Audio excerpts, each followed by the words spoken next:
पार्थायं प्रतिबोधिता भवता नारायणेन स्वयं व्यासेन ग्रथिता पुराणमुनिना मध्ये महाभारतम् अद्वैतामतवर्षिणीं भगवतीम् अष्टादशाध्यायिनीं मातुं श्रद्धान् भगवति गीते भवद्वेषिणीं नमस्तुते व्यासविशालबुद्धि फुलारविन्दयतवत्र नेत्र येन त्वया भारततैलपूर्णः प्रज्वालितो ज्ञानमयः प्रदीप प्रपन्नपारिजाताय स्तोत्रवेत्रैकपाणये ज्ञानमुद्राय कृष्णाय श्री गीतामृतदुहे नमः। ओम ओम ओम।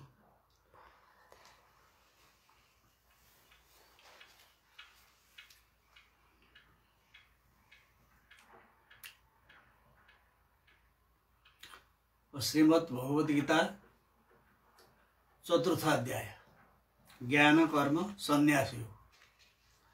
संन्यास को अर्थ यो गीतामा संन्यास को अर्थ राख्नु नभइकन त्याग्नु अर्थमा प्रयोग भएको छ। त्यसो हुनाले अब त्याज्यम धर्मम अधर्मम च धर्म पहिला धर्म छोड, धर्म छोड्ने बित्तिकै अधर्म पनि छोड, अधर्म छोडेपछि येन तेजसी तत्यज अनि त्याग गर्नेवाला जुन कर्ता बाँकी रहन्छ त्यो कर्तालाई पनि कर्ता त्यागेपछि मात्रै त्यागको पूर्णता हुन्छ। जसले त्याग गर्यो त्याग गर्नेवाला कर्ता बाँकी रहन्छ। त्यस हुनाले त्यो त्यागको पूर्णता। त्यस हुनाले ज्ञान र कर्म दुवैलाई त्याग गर्ने सिद्धान्त हो। त्याग गर्दा मात्रै त्यागमा पूर्णता आउँछ भनेर गीता 4 अध्यायको ज्ञान कर्म संन्यास यो। त्यसो हुनाले ज्ञान अथवा शास्त्र ज्ञान, लौकिक ज्ञान यी सम्पूर्ण जे जति जानिन्छन् जानेका वस्तु चाहिँ नि त्याग्न योग्य छन्। त्याग्न योग्यलाई जसले त्याग्दछ त्याग्नेवाला त्यहाँ कर्ता बाँकी रहन्छ। त्यसलाई त्यागेपछि मात्रै त्यागमा पूर्णता आउँछ। त्यही भएको हुनाले त्यो चाहिँ त्यसो हुनाले यहाँ चाहिँ नि हिजोको प्रसङ्गमा गीता श्रीमद् भगवद गीतासु उपनिषद्सु ब्रह्म विद्यायम। गीता चाहिँ ब्रह्म विद्या हो, उपनिषद हो ब्रह्म विद्या। अरु विद्या र लौकिक विद्या र ब्रह्म विद्यामा फरक छ। ब्रह्म विद्याले आफूलाई बोध गराउँछ। त्यस हुनाले गीताका हरेक पद चाहिँ ब्रह्म विद्यामा ओतप्रोत छन्। सबै पदले ब्रह्मलाई लक्षणा गरेको हुन्छ। गीताका सबै शब्द विशेषण प्रधान होइनन्, लक्षणा प्रधान हुन्। हरेक पदमा लक्षणा लागू हुन्छ। लक्षणा वृत्तिद्वारा मात्रै गीताका शब्दको बोध हुन्छ। त्यसो हुनाले त्यो गीता चाहिँ नि गीतामा हरेक पद, गीतामा 700 श्लोक छन्। हरेक पद चाहिँ ब्रह्म वाक्य हुन्। हरेक पद चाहिँ पदमा लक्षणा वृत्ति लाग्छ, लक्षणा प्रधान छ। गीताका पदहरू विशेषण प्रधान होइन, लक्षणा प्रधान हुन्। त्यसो भएको हुनाले लक्षणाद्वारा मात्रै आत्मालाई जान्न सकिन्छ, लक्षणा वृत्तिद्वारा। त्यसो हुनाले ब्रह्मको लक्षणा गरिएको छ। लक्षणाले मात्रै ब्रह्मबोधलाई सुगमता सजिलो हुन्छ। त्यही भएको हुनाले वीतरा, अब यहाँ प्रसङ्ग हिजोको प्रसङ्गमा वीतराग भए क्रोधा मन्मया माम उपाश्रिता बहु ज्ञान तपसा पुता मत भावमागता। यो हिजोको प्रसङ्ग थियो। ज्ञान रूपी तपस्याद्वारा परिपाक भएको अवस्था ज्ञान तपस्या भनेछ। ज्ञान तपस्या भनेकै अरू बाहिरी ढाँचाका तपस्यालाई यसले निषेध गर्दछ। बाहिरी तपस्या, उपासना गरिने वस्तु र उपासक, उपास्य वस्तु र उपासक भएर तपस्या गर्नु, यो द्वैत बुद्धिलाई निषेध गर्नलाई ज्ञानलाई तपस्या भनेछ। ज्ञान प्राप्त नै तपस्या हो। ज्ञानमा स्थिर हुनु नै तपस्या हो। यो सारा जगत दृश्य प्रपञ्च भगवानमै कल्पित रहेछ।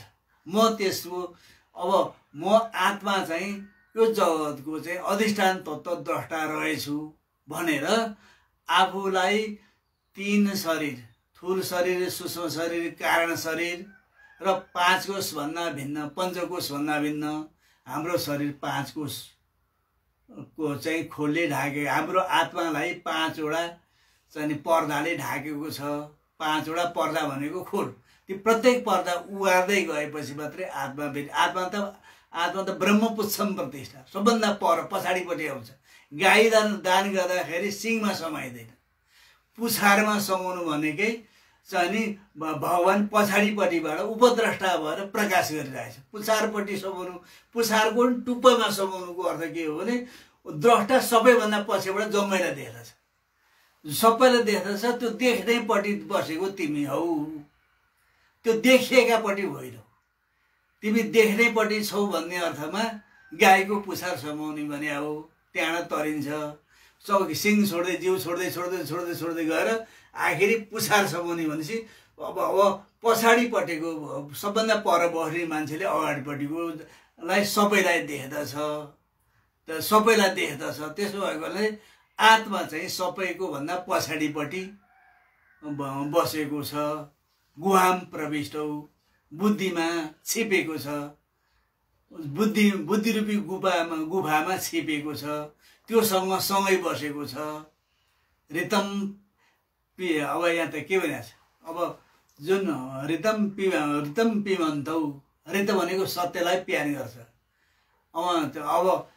अब सत्यलाई पान गर्दछ, सत्यलाई चाहिँ स्वीकार गर्दछ। गुहाम प्रविष्टौ परमे परार्धे, यो कठश्रुतिको चाहिँ नि तृतीय बल्लीको पहिलो मन्त्र चाहिँ पहिलो ऋचा हो। त्यसो हुनाले यो चाहिँ बुद्धिभित्र छिपेर बसेको छ। यो त्यो चाहिँ सबैभन्दा पर त्यो ज्ञान आत्मा बस्छ। अब त्यसोले ब्रह्म पुच्छम प्रतिष्ठा, ब्रह्म चाहिँ पुछारपट्टि द्रष्टा भएर अब बसेको छ। त्यसो हुनाले त्यहाँ रहेको छ। त्यतापट्टि हेर, याद गर। शास्त्रले अब देखिएकापट्टि त दृश्यपट्टि नखोज, द्रष्टापट्टि खोज। देख्नेपट्टि खोजिस् भने भेटाउँछस् म त्यहाँ छु। त्यो चाहिँ बब ज्ञान तपस्या पुता, त्यहाँ ज्ञान नै तपस्या हो। यहाँ त ज्ञान तपस्याको अर्थ ज्ञान रूपी तपस्याद्वारा मात्रै त्यो पवित्र हुन्छ। नै ज्ञानेन सदृशम पवित्रज्ञ विद्यते, यहाँ यसै प्रसङ्गमा आउँदैछ तल। त्यसो हुनाले ज्ञानले मात्रै अपवित्रलाई नष्ट गर्न सक्छ, अरूले अपवित्रलाई नष्ट गर्न सक्दैन। त्यसो हुनाले ज्ञान भनेको यस्मात् पुण्डरीकाक्षम, ज्ञानको अर्थ जसले पुण्डरीकाक्ष भगवान जाने। अब कमलाक्ष भगवान चाहिँ द्रष्टा रूपले हामीभित्र भएको छ। चाहे त्यो अपवित्र अवस्थाको होस्, चाहे त्यो पवित्र अवस्थामा रहेको होस्, त्यसो शरीर जस्तोसुकै अवस्थामा होस्, पवित्र होस् कि अपवित्र होस्,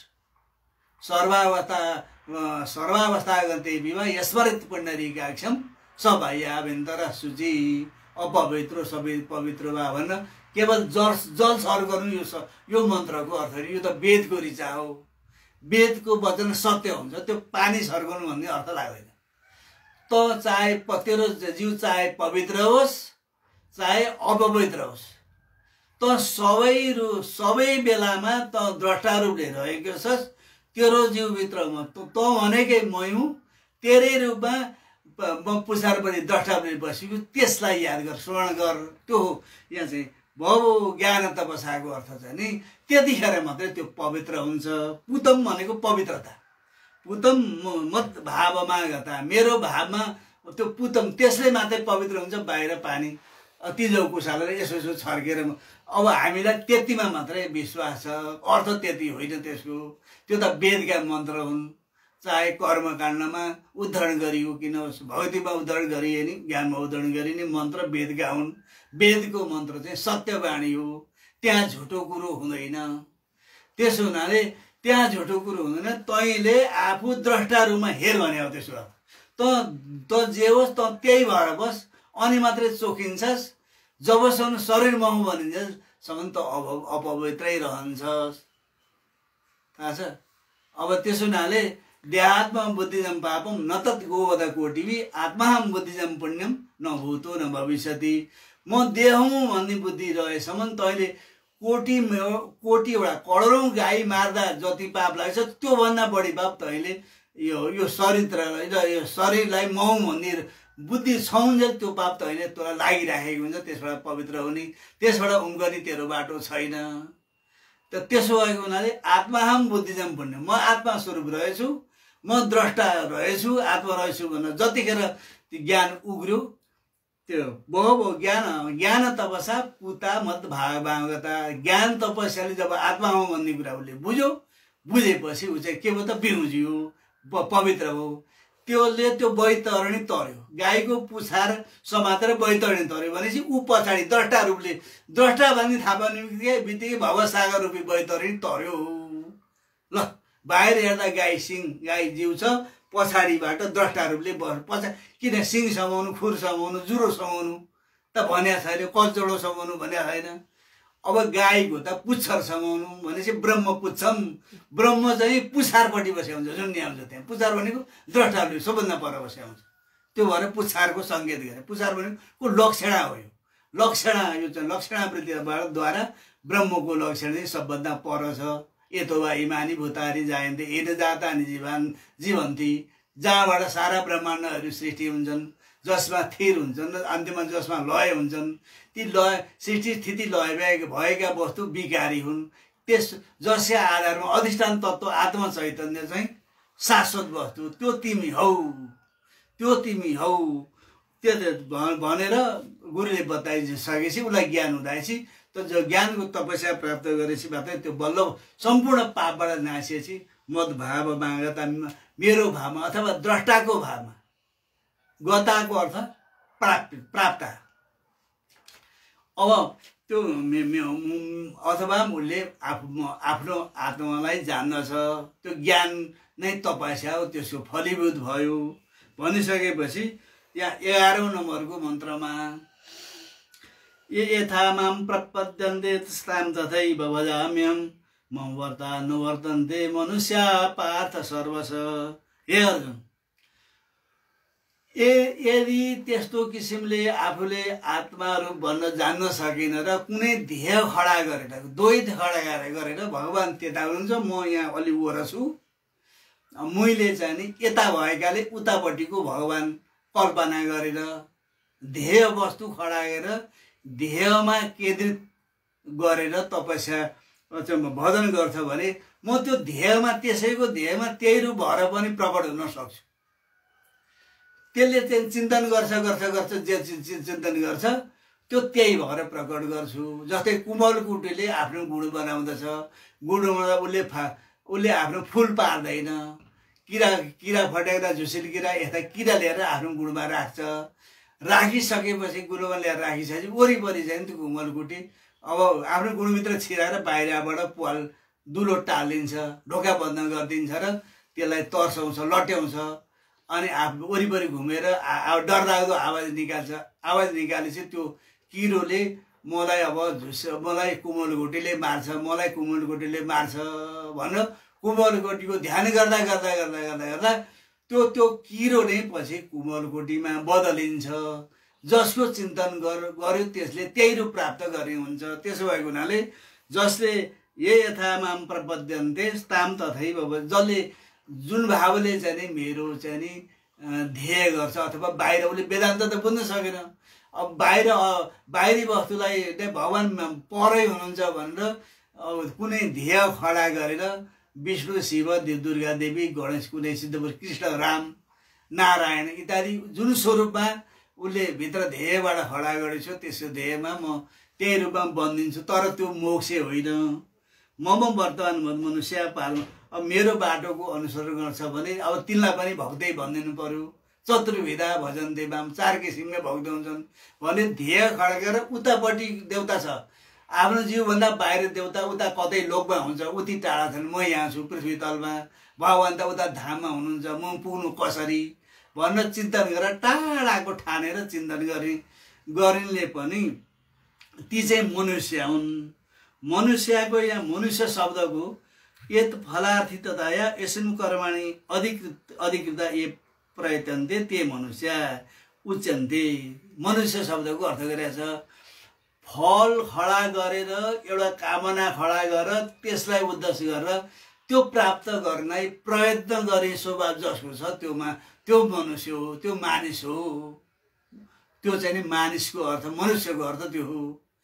आफू यहाँ छु, अब भगवान ध्येय पर हुनुहुन्छ अथवा काहीँ उसले शास्त्रबाट सुनेको छ, उसलाई भगवानको स्वरूपको प्रत्यक्ष ज्ञान छ, शिवजीको जटा हुन्छ। अब चन्द्रमौली भगवान शङ्करको शिरमा चन्द्रमा छन्, गलामा सर्पको माला छ, हातमा त्रिशूल छ, त्रिपुण्ड धारणा छ, त्रिनेत्र छ। अब त त्रिनेत्र सहितको गौरी सहितको भगवान शङ्कर अथवा शङ्कर परिवार गौरी गणेश सहितको भगवान शङ्करको स्वरूपको ध्यान गर्दछ भने त्यो मनुष्य हो।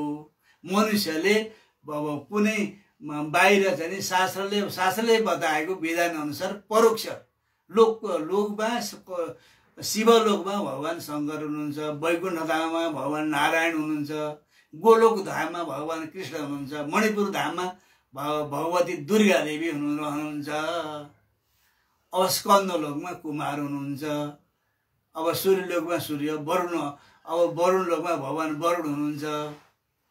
यी सारा देवता चाहिँ नि अब स्वर्गलोकमा इन्द्र हुनुहुन्छ। यसरी देवताको चिन्तन गरिले पनि त्यसले नि मेरै बाटो अँगालिएको मानौ, तर त्यो चाहिँ त्यो मनुष्य हो। त्यस हुनाले त्यसले चाहिँ नि अनन्य प्रकृता गतिरस्य नास्ति।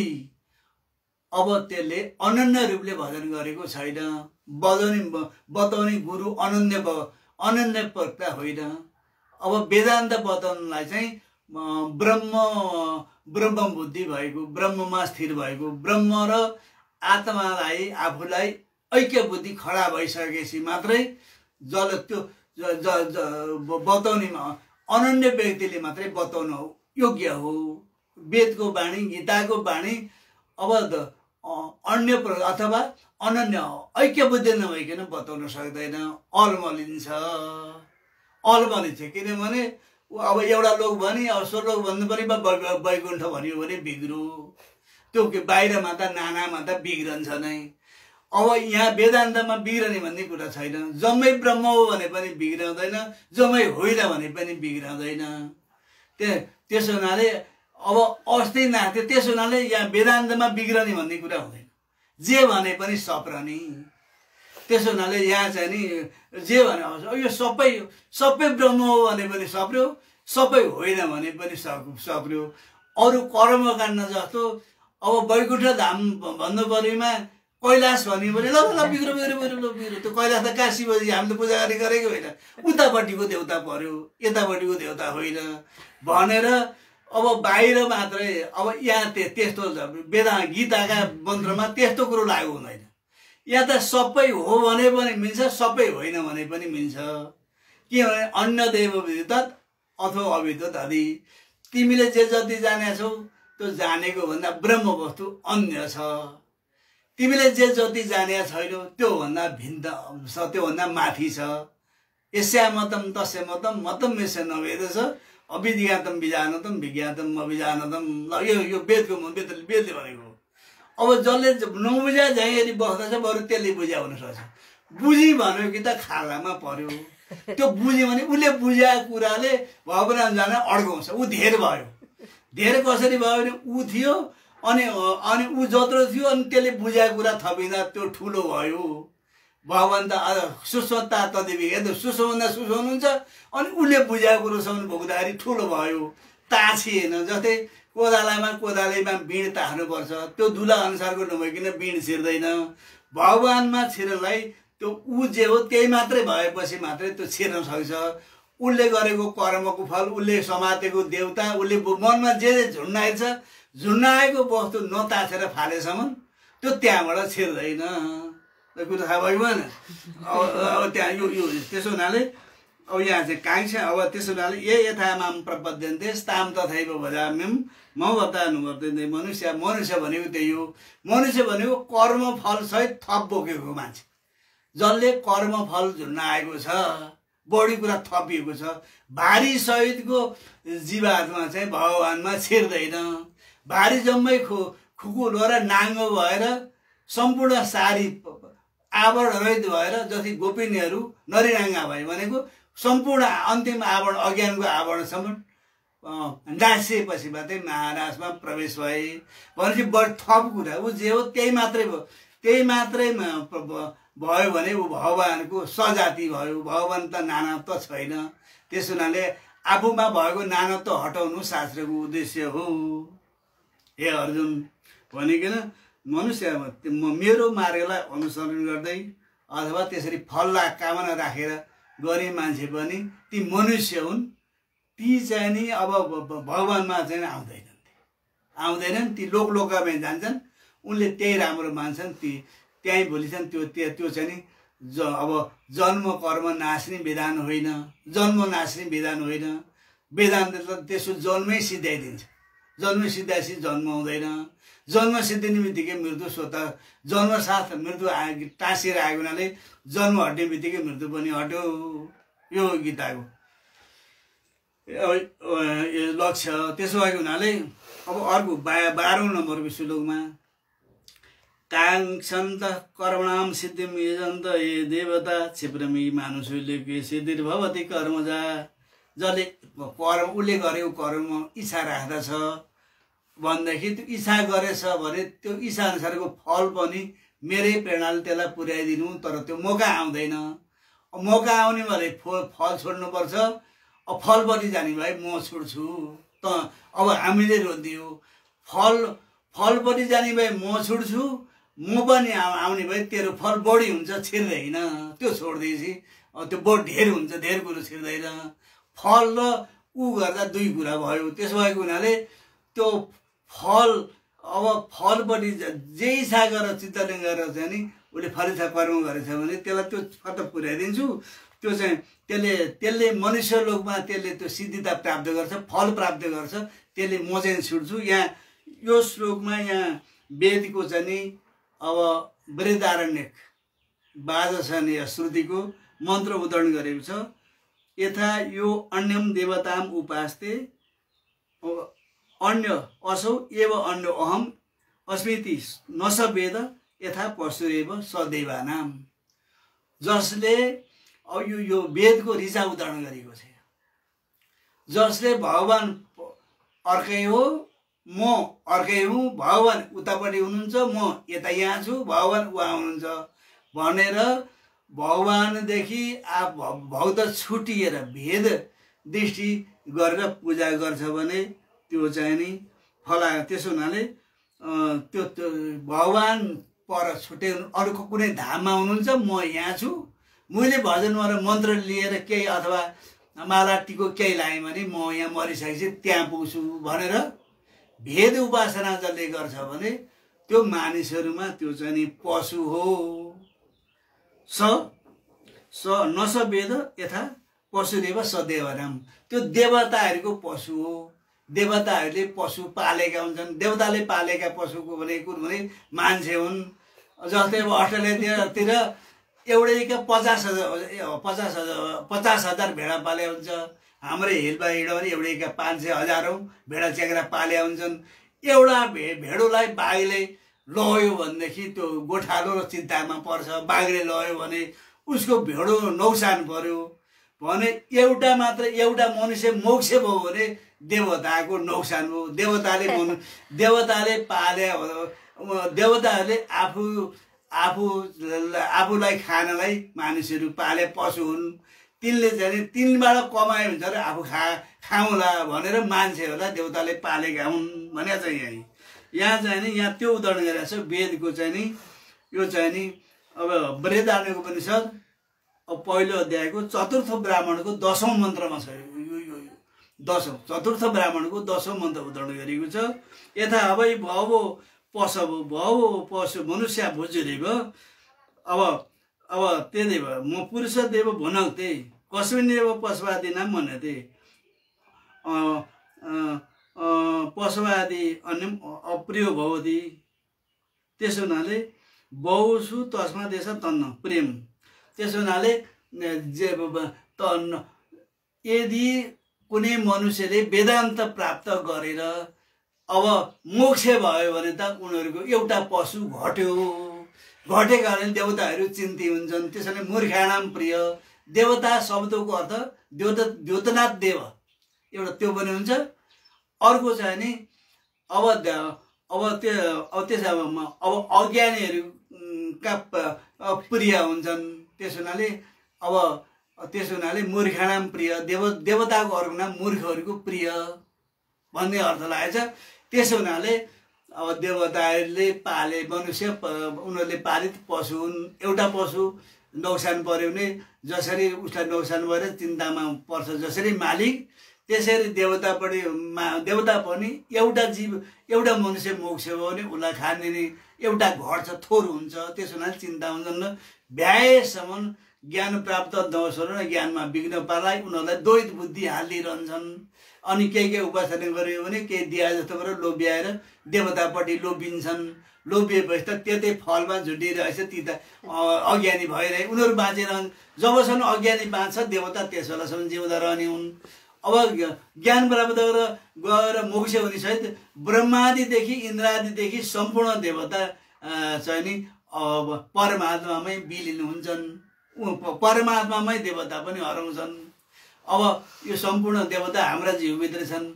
इन्द्र हाम्रा हातमा छन्, सूर्य हाम्रा आँखामा छन्, वरुण देवता जिब्रामा छन्, अश्विनी कुमार नाकमा छन्, 10 दिक्पाल देवता कानमा छन्।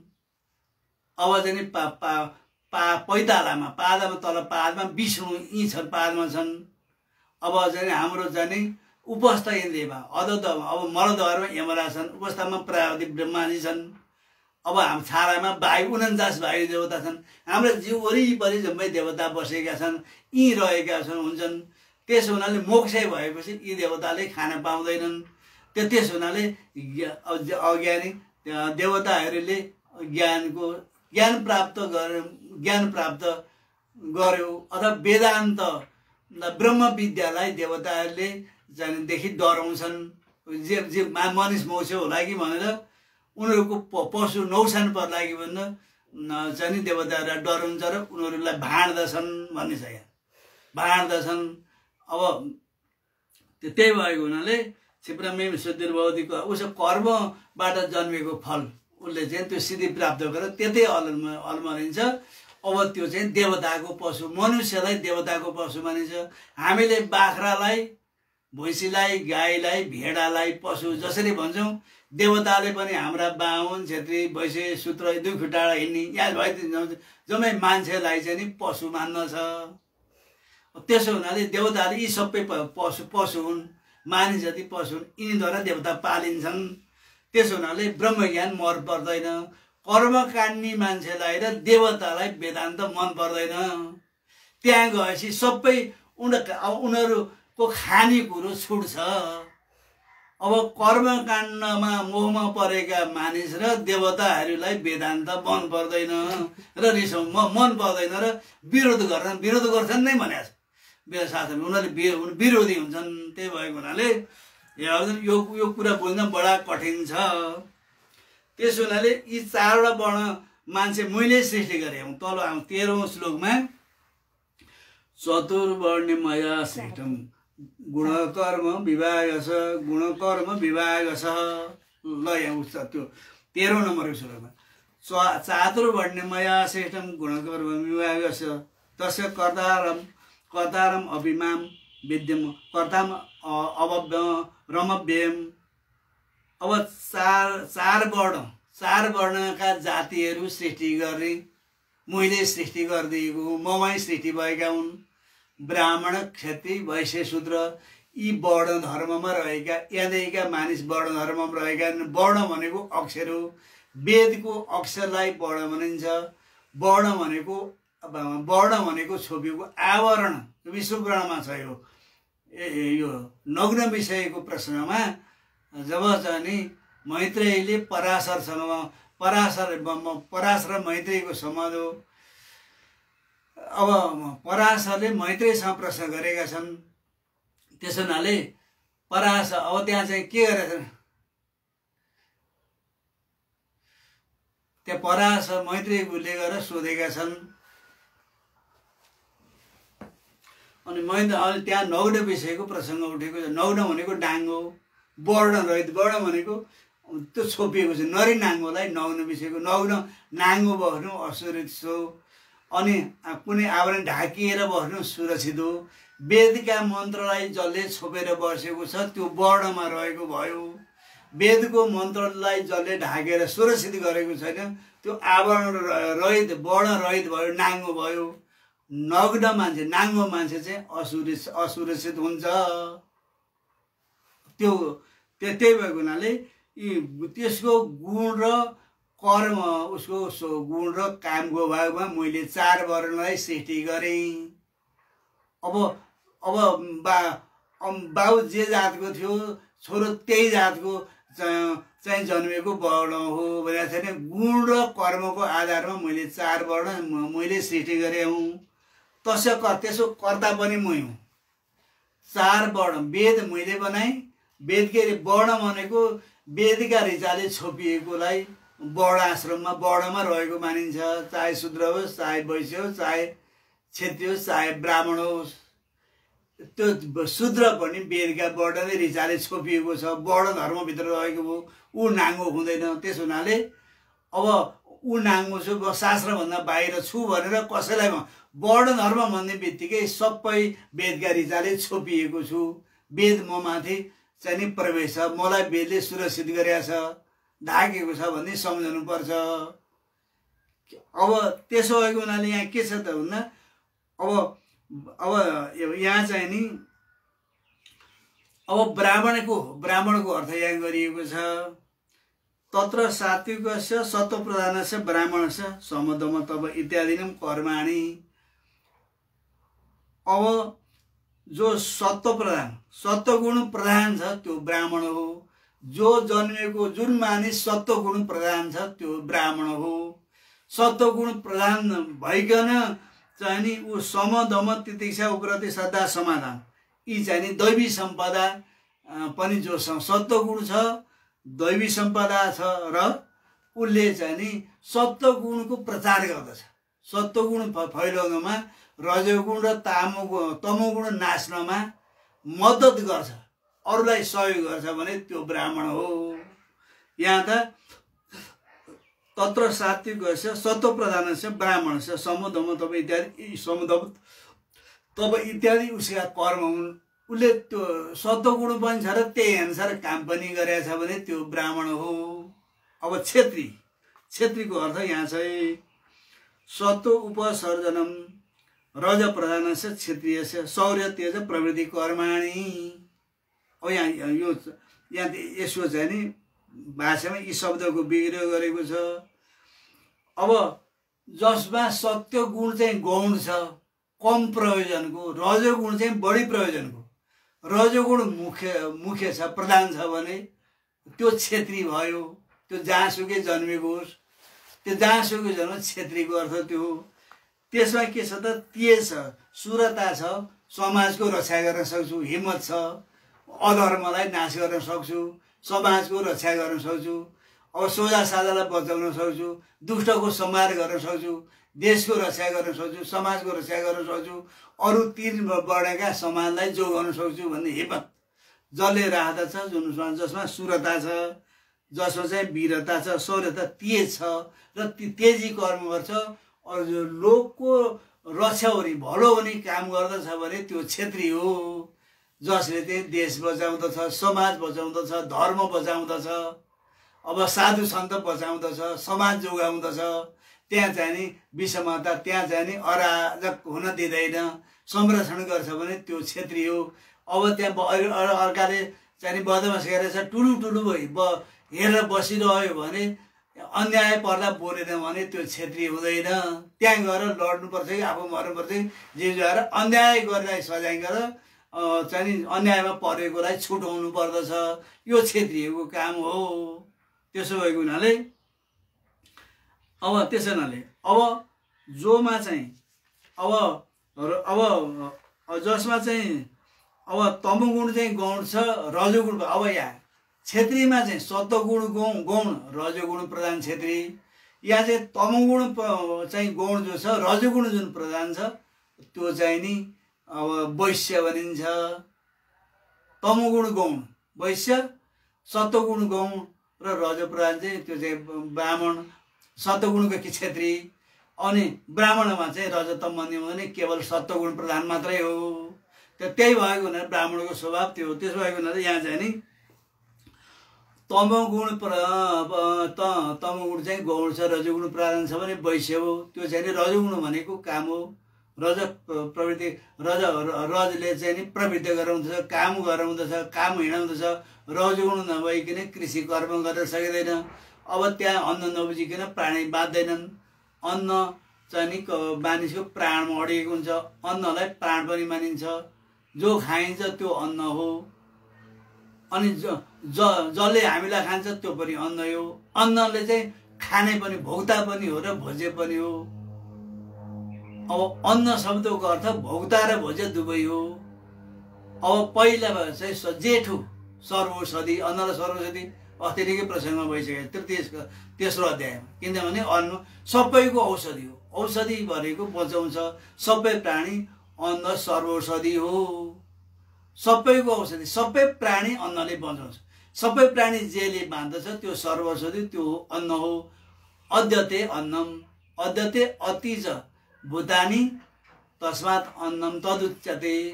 अद्यते अति च भूतानि, अद्यते भनेको खाइन्छ, अति भनेको खान्छ। खाइन्छ पनि र खान्छ पनि भने त्यो अन्न हो। प्राणीहरूले अन्न खान्छन्, अन्नले सम्पूर्ण प्राणीलाई खान्छ। त्यही अन्नले सबै प्राणीलाई खाइदिन्छ। पछि मरिसकेपछि लएर फलाउमा चाहिँ गाडी चाहिँ खरानी हुन्छ। त्यो त्यहाँ मर लाग्छ, तीबाट फेरि रुख बिरुवा अन्न उम्रिहाल्छ।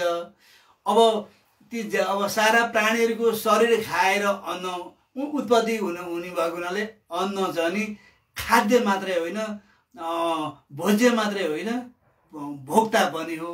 अन्न भोक्ता पनि हो, भोज्य पनि हो, दुवै अन्न हो। त्यस हुनाले अन्नलाई ब्रह्म, अन्नलाई ब्रह्म भने यो तैतरीय उपनिषदमा आउँछ। अन्न ब्रह्म, प्राण ब्रह्म, मन ब्रह्म, बुद्धि ब्रह्म, आनन्द ब्रह्म। अन्त्यमा गएर आनन्दमा ब्रह्ममा गएपछि मात्रै टुङ्गिन्छ। यसरी आत्माका 5वटा खोल, अन्न बाहिरी खोल। त्यही भएको हुनाले यहाँ चाहिँ नि अन्न उत्पादन, कृषि कर्म र वाणिज्य व्यापार कर्म हिँड्नु पर्यो।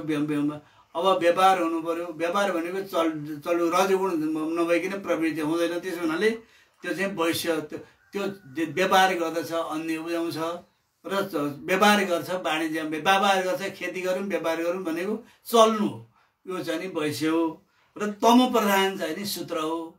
तमोगुण चाहिँ जुन प्रधान छ, रजोगुण गौण छ, सत्वगुण त छँदै छैन भने त्यो चाहिँ नि जे जातमा जन्मे पनि, जुन कुलमा जन्मे पनि त्यो शूद्र हो। तमोगुण प्रधान शूद्र हो। त्यसो भएको हुनाले यहाँ चाहिँ नि हे अर्जुन, अब त्यसो हुनाले यहाँ चाहिँ नि तमोगुण, अब रज उपसदम तम प्रधानस्य शूद्रस्य शुश्रूषा एवं कर्म। उसले चाहिँ उसले अरूको कल्याण गरोस्, उसको काम सेवा हो। व्यापार गर्नलाई बुद्धि पुण्य र नौसान पर्छ, त्यहाँ सफल नहुन सक्छ। रक्षा गर्न धेरै तमोगुण भइसकेपछि त त्यो विवेक हुँदैन। विवेक नभएपछि न्याय गर्नुपर्ने अन्याय हुन जान्छ, अन्याय गर्नुपर्ने न्याय हुन जान्छ।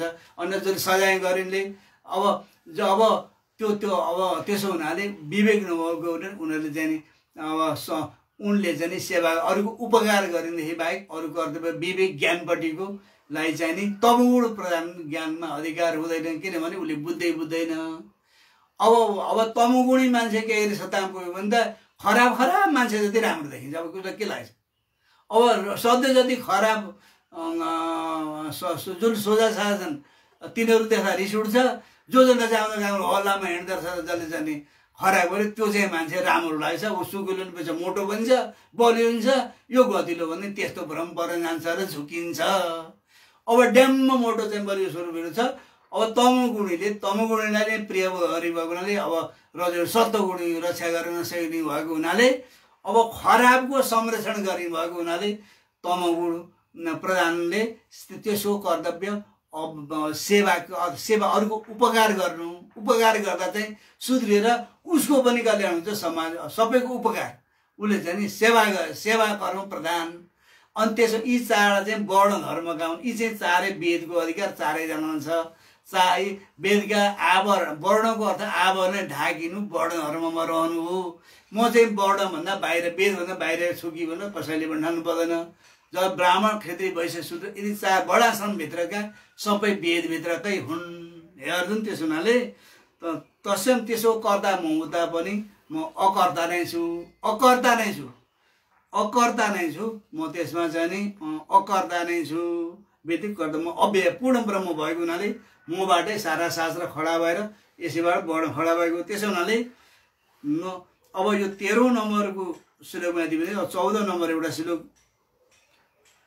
नमाम कर्माणि लिम्पन्ति न मे कर्म फले स्पृहा इति माम यो विजानाति कर्मैर न सबध्यते।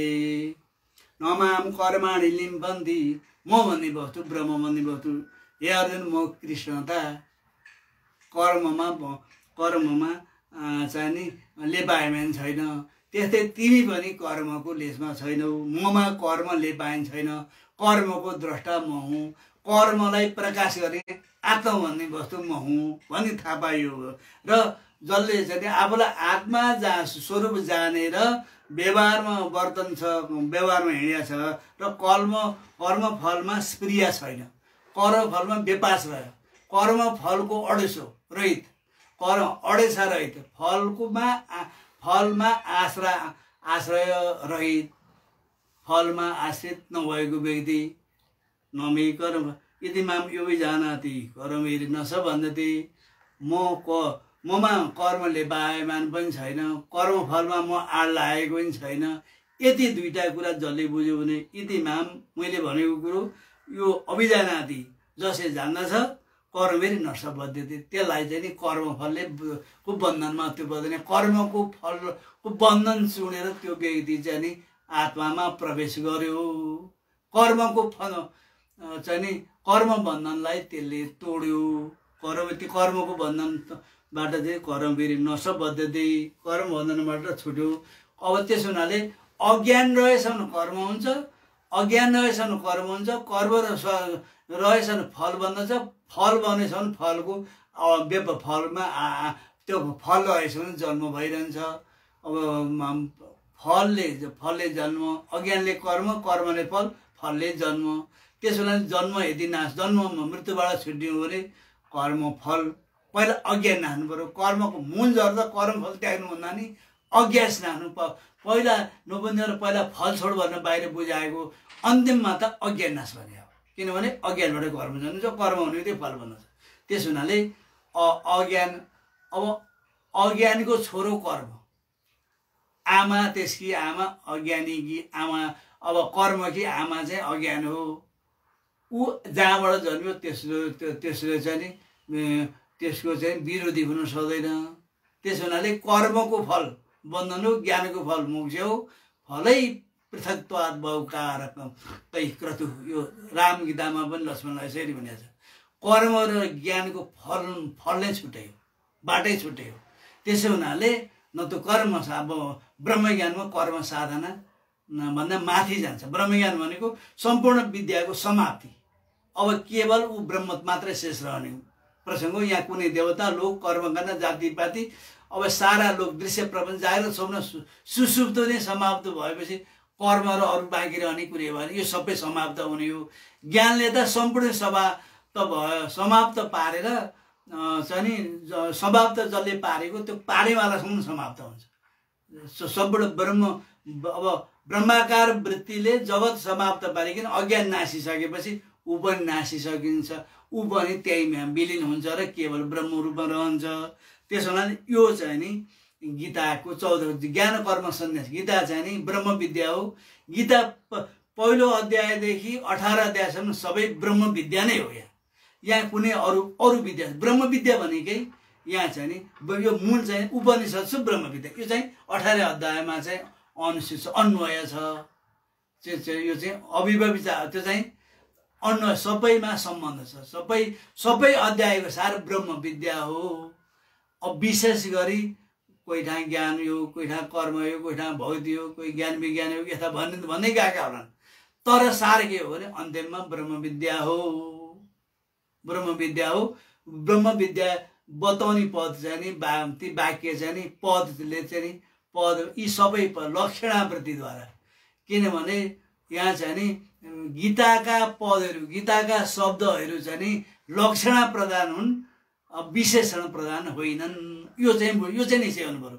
त्यो कुनै विशेषणद्वारा कुनै विशेष चिनी जस्तो त्यो धेरै फुल भएका छन्, फुल मध्येमा चाहिँ नि एउटालाई त्यो रातो फुलले भन्यो भने अरू फुलभन्दा रातोभन्दा छुट्याएर विशेषणको काम के गर्छ, त्यसलाई व्यावर्त लेखा छ। व्यावर्त भनेको अरूभन्दा पृथक गराइदिन्छ, छुट्याइदिन्छ। विशेषणको काम चाहिँ के छ भनेदेखि त्यो अरूबाट चाहिँ अरूबाट उसलाई छुट्याइदिन्छ, पृथक गराइदिन्छ। त्यसैले चाहिँ विशेषणद्वारा विशेष वस्तुलाई बोध गराइदिन्छ।